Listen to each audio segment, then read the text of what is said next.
Voter list చూపించమాట రాష్ట్రంలో ఇంతకుముందుదే ఇంతకుముందు నువ్వు చూపించిందే ఎన్నికిపో సరిపోతుందమ్మా.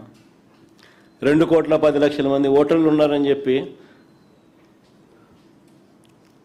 అదేమ్మా ఇది అంత ఆవేశపడుతున్నాం. ఏం చేస్తాం కాదు ఇక అదేనా అదే ఓటర్ లిస్టు చూసిన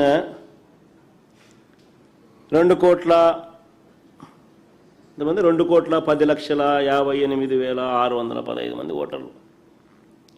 వీళ్ళంతా 18 ఏళ్ళ వయసు నిండిన వాళ్ళే. ఇళ్లలో నుంచి ఒక 60 ఏళ్ళు నిండిన వాళ్ళను తీసేస్తే 1,80,00,000 మంది ఉన్నారు.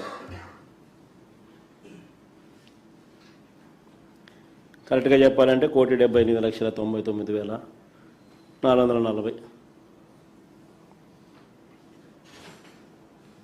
ఒక్కొక్కరికి నువ్వు ఇస్తాననింది ఏంది 1,500 నెలకు, సంవత్సరానికి 18,000. ఈ 3 ఏళ్లకు ఒక్కొక్కరికి 54,000 బాకీ. వీరికి ఎప్పుడు ఇస్తారన్న విషయం ఈ 16 రోజుల అసెంబ్లీ సమావేశాల్లో కనీసం ప్రస్తావన కూడా చేయలేదు.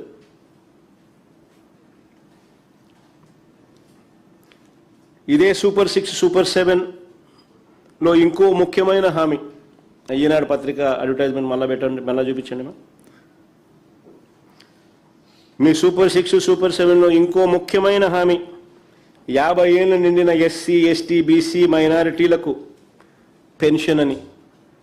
నెలకు 4,000 రూపాయలు చొప్పున, ఏడాదికి 48,000 రూపాయలు చొప్పున 3 ఏళ్లకు వీళ్ళు బాకీ పడింది ఒక్కొక్కరికి 1,44,000. వీరికి ఎప్పుడు ఇస్తారు స్వామి ఇది అని అడిగినాం. కనీసం మాట్లాడను కూడా లేదు.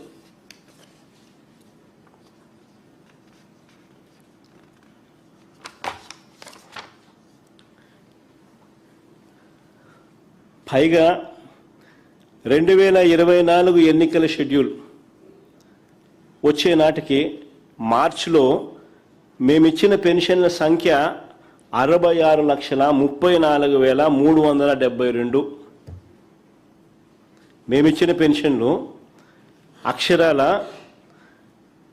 ఎన్నికల షెడ్యూల్ మార్చి 16 వచ్చింది. ఆ తేదీ నాటికి ఆ మార్చి నాటికి మేమిచ్చిన పెన్షన్లు మార్చిలో 66,34,372. దాంట్లో ఇప్పటికే 5,64,709 పెన్షన్లు కట్ చేసినారు.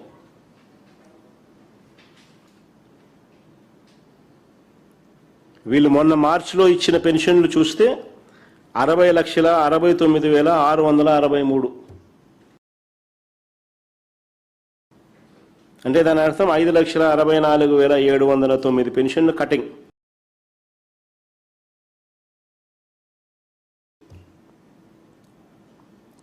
ప్రతి నెల 25,000 పెన్షన్లు కట్ చేస్తా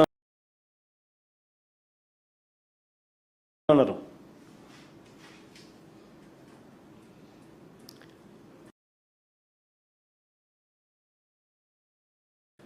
కావాలంటే మీరే గమనించండి. ఫిబ్రవరి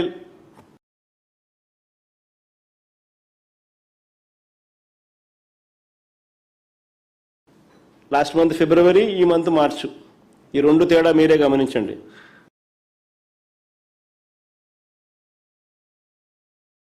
రెండు 2026 ఫిబ్రవరిలో ఇచ్చిన పెన్షన్లు 60,96,108 అయితే ఈ మార్చిలో నెక్స్ట్ మంత్ మార్చిలో ఇచ్చిన పెన్షన్లు 60,69,663.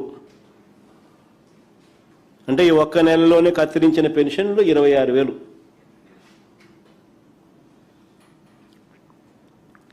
ప్రతి నెల ఇలా కత్తిరిస్తున్నారు. ఈరోజు టోటల్గా సీన్ రివర్స్. మా ప్రభుత్వ హయాం నుంచి ఇప్పటికి గమనిస్తే, ఈ మార్చిలో చంద్రబాబు నాయుడు గారు ఇచ్చిన పెన్షన్లతో గమనిస్తే, మా ప్రభుత్వ హయాంలో 66,34,000 కాగ్ రిపోర్ట్లో statement 6 from finance accounts for government of Andhra Pradesh released by CAG for the financial year 24-25. CAG report statement 6 ఇది.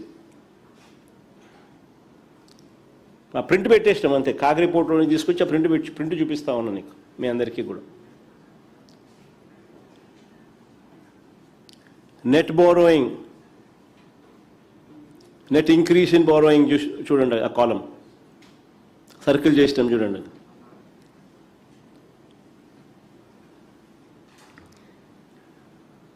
ఎనభై 81,082 కోట్లు చూపిస్తూ ఉంటే కాగ్ రిపోర్ట్ల ప్రకారం ఏకంగా అసెంబ్లీలో చంద్రబాబు నాయుడు గారు ఈ మాదిరిగా తప్పుడు లెక్కలు చూపిస్తూ 60,000 కోట్ల రూపాయలు మాత్రమే నెట్ బోరోయింగ్ కింద చూపిస్తూ ఉన్నారు.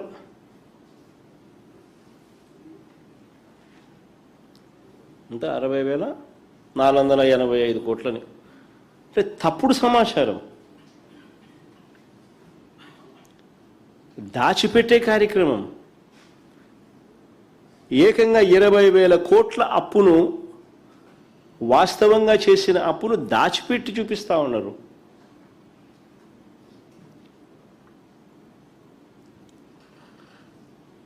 నిజంగా చంద్రబాబు నాయుడు గారు అనే వ్యక్తి దీని మీద క్యాబినెట్ సెక్రటరీకి మేము లేఖ రాస్తా ఉన్నాము.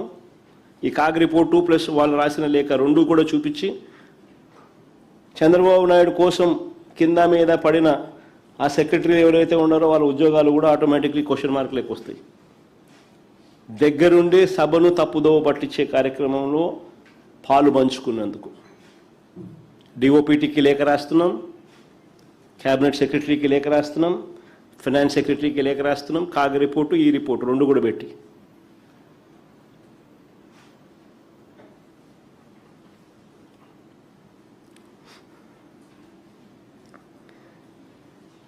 ఈ డైరెక్ట్ ప్రభుత్వ అప్పులు కాక, ఇది డైరెక్ట్ ప్రభుత్వ అప్పులు. ఈ డైరెక్ట్ ప్రభుత్వ అప్పులు కాక 2024-25లో ఆఫ్ బడ్జెట్ బోరోయింగ్స్ అంటే బడ్జెట్ ఏతర అప్పులు. ఈ వివరాలు ఇవ్వండి అని చెప్పి మండలిలో మేము రాతపూర్వకంగా ప్రశ్నిస్తే చంద్రబాబు నాయుడు గారి ప్రభుత్వం సమాధానం దాటవేసే కార్యక్రమమే చేశారు, కానీ వివరాలు ఇవ్వాల. రాష్ట్ర ప్రభుత్వానికి చెందిన అనేక సంస్థలు ప్రభుత్వ గ్యారంటీతో పెద్ద ఎత్తున అప్పులు తీసుకున్నాయి. వీటికి సంబంధించి అధికారికంగా ఎన్నో జీవోలు ఇచ్చారు. నేను అడుగుతా ఉన్నా, వీటిని అన్నింటినీ ఆఫ్ బడ్జెట్ బారోయింగ్స్ అనకంగా ఏమంటారు అని.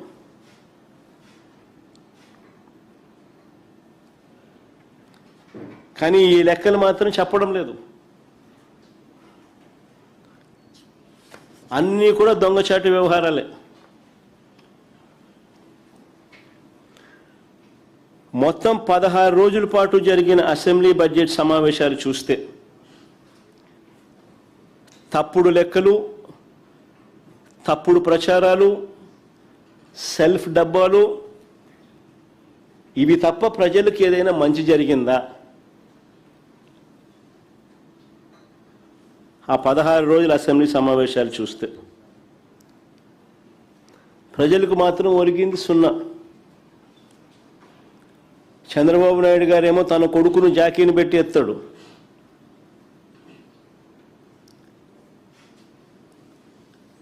తన కొడుకేమో చంద్రబాబు నాయుడిని జాకీలు పెట్టి ఎత్తుతాడు. వీళ్ళిద్దరినీ పవన్ కళ్యాణ్ జాకీలు పెట్టి ఎత్తుతాడు. అసెంబ్లీ అంతా ఇదే.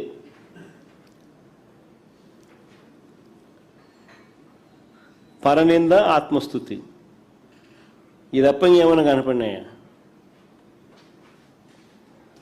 మళ్ళీ అడుగుతా ఉన్నా, బడ్జెట్ ముగింపులో, బడ్జెట్ ముగిసింది కాబట్టి మళ్ళీ అడుగుతా ఉన్నా, అయ్యా మేము అడిగిన ప్రశ్నలకు సమాధానాలు ఏమైనాయి? బడ్జెట్ వీళ్ళు ప్రవేశపెట్టిన వెంటనే నేను ప్రెస్ మీట్ పెట్టి ఇలాగే సుదీర్ఘమైన ప్రజెంటేషన్ ఇచ్చి ఇలాగే ప్రశ్నలు అడిగాము, సమాధానాలు రాలా.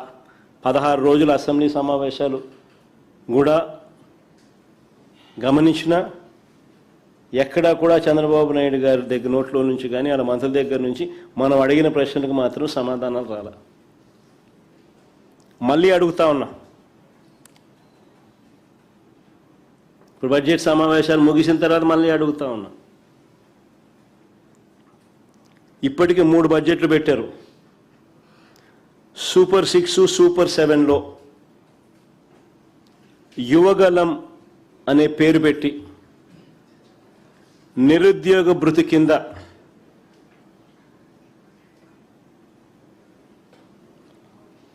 నెలకు 3,000 రూపాయలు చొప్పున, సంవత్సరానికి 36,000 చొప్పున, ఈ 3 ఏళ్లకు ప్రతి నిరుద్యోగికి బకాయి పడ్డ 1,08,000 ఎప్పుడు ఇస్తారో అని అడిగితే నోరు మాత్రం మెదపడం లేదు. అడుగుతా ఉన్నా, మళ్ళా రెండోసారి అడుగుతా ఉన్నా. రెండోది అడుగుతా ఉన్నా, 18 ఏళ్ళు నిండిన 60 ఏళ్ల లోపు ఉన్న మహిళలకు, ఇవన్నీ నేను సూపర్ 6, సూపర్ 7లే నాలుగులో నుంచి తీస్తున్నా బయటికి. 18 ఏళ్ళు నిండిన 60 ఏళ్ళ లోపు ఉన్న మహిళలకు ఆడబిడ్డ నిధి అని చెప్పి మీ సూపర్ 6లో, సూపర్ 7లో పేరు పెట్టి ఇస్తామన్నారు. జూన్ 2024 నుంచే ఇవన్నీ వర్తిస్తాయని కూడా చెప్పినారు. మీరు ఇచ్చిన బాండ్లు చూసినా, మీరు ఇచ్చిన అడ్వర్టైజ్మెంట్లు చూసినా అన్నీ కూడా జూన్ 2024 నుంచే స్టార్ట్ అయిపోతాయన్నారు. ప్రతి నెల 1,500 ఇస్తామన్నారు. ఏడాదికి 18,000 ఇస్తామన్నారు. 3 ఏళ్లకు గాను ఒక్కొక్కరికి 54,000 బాకీ. ఒక్కొక్క మహిళకు, 18 ఏళ్ళు నిండిన మహిళకు ఒక్కొక్కరికి ఏకంగా 54,000 బాకీ. ఓటర్ లిస్టు ప్రకారం చూసినా కానీ ఏకంగా